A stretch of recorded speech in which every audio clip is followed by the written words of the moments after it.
अच्छा भूत। कुफरी में स्कीइंग का लुफ्त उठाने और पूरा दिन मौज मस्ती करने के पश्चात कुमार, कामना, प्रशांत और पायल शाम को शिमला की ओर बीएमडब्ल्यू में जा रहे थे। सर्दियों के दिन, जनवरी का महीना, शाम के 6 बजे ही गहरी रात हो गई थी। गोल घुमावदार रास्तों में अंधकार को चीरती, पैरों के झुरमुट के बीच कार चलती जा रही थी।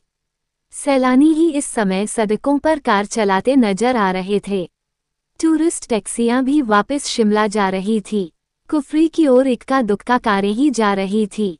बातों के बीच चारों शिमला की ओर बढ़ रहे थे। लगभग आधा सफर कट गया था। कार स्टीरियो की तेज आवाज में हंसी ठिठोली करते हुए सफर का आनंद उठाते हुए समय का पता नहीं चल रहा था। झटके मारते हुए कार क्यों चला रहे हो? प्रशांत ने झटकती हुई कार में झूलते हुए कुमार से पूछा।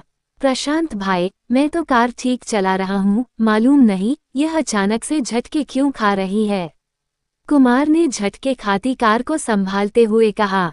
कार को थोड़ा साइड करके देख लेते हैं, हो सकता है कि डीजल में कचरा आ गया हो। थोड़ी रेस देकर देखता हूँ कि कार रिदम में आ जाए। कुमार ने क्लच दबाते हुए कार का एक्सीलेटर दबाया, लेकिन कोई खास कामयाबी नहीं मिली। कार झटके खाती हुई रुक गई। अब क्या करे? चारों के मुख से एक साथ निकला। सभी सोचने लगे कि काली रात के साए में कुछ भी नजर नहीं आ रहा था। सोने पे सुहागा तो धुंध ने कर दी थी। धीरे धीरे धुंध बढ़ रही थी। ठंडक भी धीमे धीमे बढ़ रही थी। कार सड़क की एक साइड पर खड़ी थी। इक्का दुक्का कार, टैक्सी आ जा रही थी। प्रशांत बाहर निकलकर मदद मांगनी पड़ेगी। कार में बैठे रहने से कुछ नहीं होगा। कार तो हम चारों का चलाना आता है, लेकिन कार के मैकेनिक गिरी में चारों फेल है। शायद कोई कार या टैक्सी से कोई मदद मिल जाए, कहकर कुमार कार से बाहर निकला। एक ठंडे हवा के तेज झोंके ने स्वागत किया। शरीर में झुरझरी सी फैल गई। प्रशांत भी कार से बाहर निकला।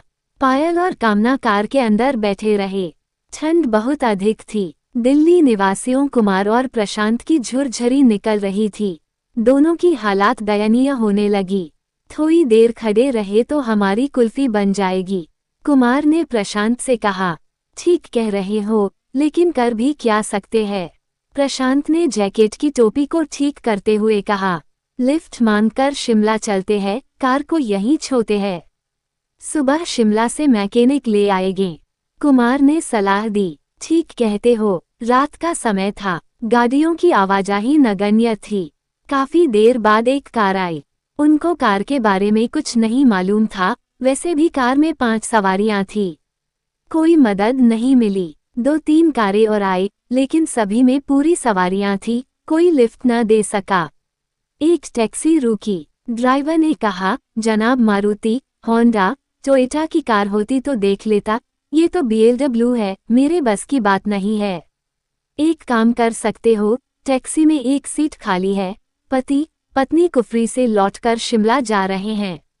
उनसे पूछ तो एक बैठकर शिमला तक पहुंच जाओगे। वहां से मैकेनिक लेकर ठीक करवा सकते हो। टैक्सी में बैठे पति पत्नी ने इजाजत दे दी।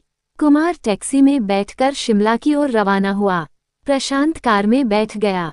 प्रशांत पायल और कामना बातें करते हुए समय व्यतीत कर रहे थे। धुंध बती जा रही थी। थोड़ी देर बाद प्रशांत पेशाब करने के लिए कार से उतरा। कामना, पायल कार में बैठे बोर हो गई थी। मौसम का लुत्फ उठाने के लिए दोनों बाहर कार से उतरी। कपकपाने वाली ठंड थी। कार में बैठो, बहुत ठंड है, कुल्फी जम जाएगी, प्रशांत ने दोनों से कहा।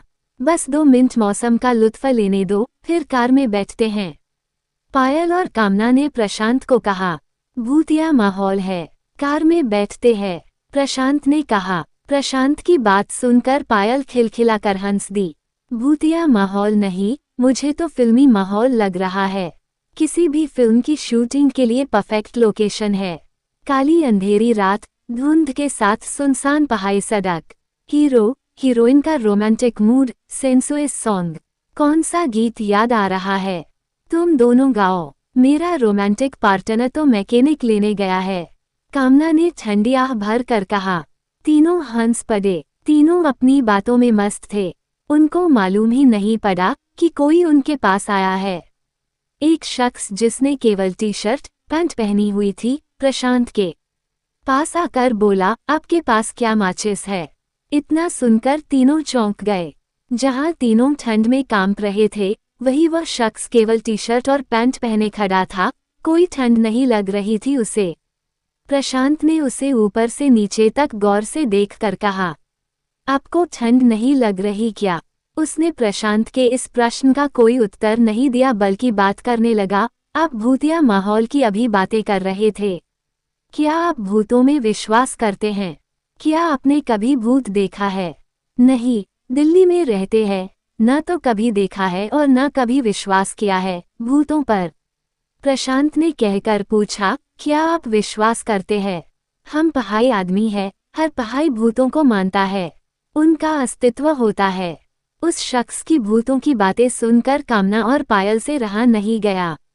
उनकी उत्सुकता बढ़ गई। भाई, कुछ बताओ भूतों के बारे में, फिल्मी माहौल हो रखा है, कुछ बात बताओ। उस शख्स ने कहा, देखिए, हम तो मानते हैं। आप जैसा कह रहे हैं कि शहरों में भूत नजर नहीं आते, हो सकता है नजर नहीं आते होंगे, मगर पहाड़ों में तो हम अक्सर देखते रहते हैं। कहाँ से आते हैं भूत और कैसे होते हैं, कैसे नजर आते हैं? प्रशांत ने पूछा। उस शख्स के हाथ में सिगरेट थी। वह सिगरेट को हाथों में घुमाता हुआ बोला, भूत हमारे आपके जैसे ही होते हैं। वे रोशनी में नजर नहीं आते हैं। होते कौन है भूत, कैसे बनते हैं? पायल ने पूछा। यहाँ पहाड़ों के लोगों का मानना है कि जो अकस्मात किसी दुर्घटना में मौत के शिकार होते हैं या फिर जिनका कत्ल कर दिया जाता है, वे भूत बनते हैं। उस शख्स ने कहा, क्या वे किसी को नुकसान पहुंचाते हैं, मारपीट करते हैं? प्रशांत ने पूछा। अच्छे भूत किसी को कुछ नुकसान पहुंचाते हैं। अच्छा, मैं चलता हूँ, सिगरेट मेरे पास है, आपके पास माचिस है तो दीजिए, सिगरेट सुलगा लेता हूँ। उस शख्स ने कहा। प्रशांत ने लाइटर निकालकर जलाया। उस शख्स ने सिगरेट सुलगाई। लाइटर की रोशनी में सिर्फ सिगरेट नजर आई। वह शख्स गायब हो गया। लाइटर बंद होते ही वह शख्स नजर आया। तीनों के मुख से एक साथ निकला भूत। तीनों, प्रशांत, पायल और कामना का शरीर अकड़ गया और बेसुध होकर एक दूसरे पर गिर पड़े। आकाश शरीर, खुली आंखें, लगभग मृतदेह के समान, तीनों मूर्छित थे। वह शख्स कुछ दूरी पर खड़ा सिगरेट पी रहा था। तभी वहां आर्मी का ट्रक गुजरा। उसने ट्रक को रोकने का इशारा किया। ट्रक ड्राइवर उसे देखकर समझ गया कि वह कौन है। ट्रक से आर्मी के जवान उतरे और तीनों को ट्रक पर डाला और शिमला के अस्पताल में भर्ती कराया। कुछ देर बाद कुमार कार मैकेनिक के साथ एक टैक्सी में आया। अकेली कार को देख परेशान हो गया कि तीनों कहाँ गए। वह शख्स जो कुछ दूरी पर था, कुमार को बताया कि ठंड में तीनों की तबीयत खराब हो गई, आर्मी के जवान उन्हें अस्पताल ले गए हैं। कहकर वह शख्स विपरीत दिशा की ओर चल दिया। मैकेनिक ने कार ठीक की और कुछ देर बाद शिमला की ओर रवाना हुए। कुमार सीधा अस्पताल गया। डॉक्टर से बात की। डॉक्टर ने कहा कि तीनों को सदमा लगा है। वैसे घबराने की कोई आवश्यकता नहीं है, लेकिन सदमे से उभरने में समय लगेगा। कुमार को कुछ समझ नहीं आया कि उन्होंने क्या देखा कि इतने सदमे में आ गए। अगली सुबह आर्मी ऑफिसर अस्पताल में तीनों को देखने आया। कुमार से कहा, आई एम कर्नल अरोड़ा, मेरी यूनिट ने इन तीनों को अस्पताल एडमिट कराया था। कुमार ने पूछा, मुझे कुछ समझ में नहीं आ रहा कि अचानक से क्या हो गया। कर्नल अरोड़ा ने कुमार को रात की बात विस्तार से बताई कि वह शख्स भूत था जिसे देखकर तीनों सदमे में चले गए और बेसुध हो गए। वह एक अच्छा भूत था। अच्छे भूत किसी का नुकसान नहीं करते। उसने तीनों की मदद की, हमारे ट्रक को रोका और कुमार के वापस आने तक भी रुका रहा। शाम तक तीनों को होश आ गया। 2 दिन बाद अस्पताल से छुट्टी मिली और सभी दिल्ली वापस गए, लेकिन सदमे से उभरने में लगभग 3 महीने लग गए। आज 7 साल बीत गए उस घटना को। चारों कभी भी घूमने रात को नहीं निकलते। नाइट लाइफ बंद कर दी। घर से ऑफिस और ऑफिस से घर, बस यही रूटीन है उनका। उस घटना को याद करके आज भी उनका बदन ठंडा होने लगता है।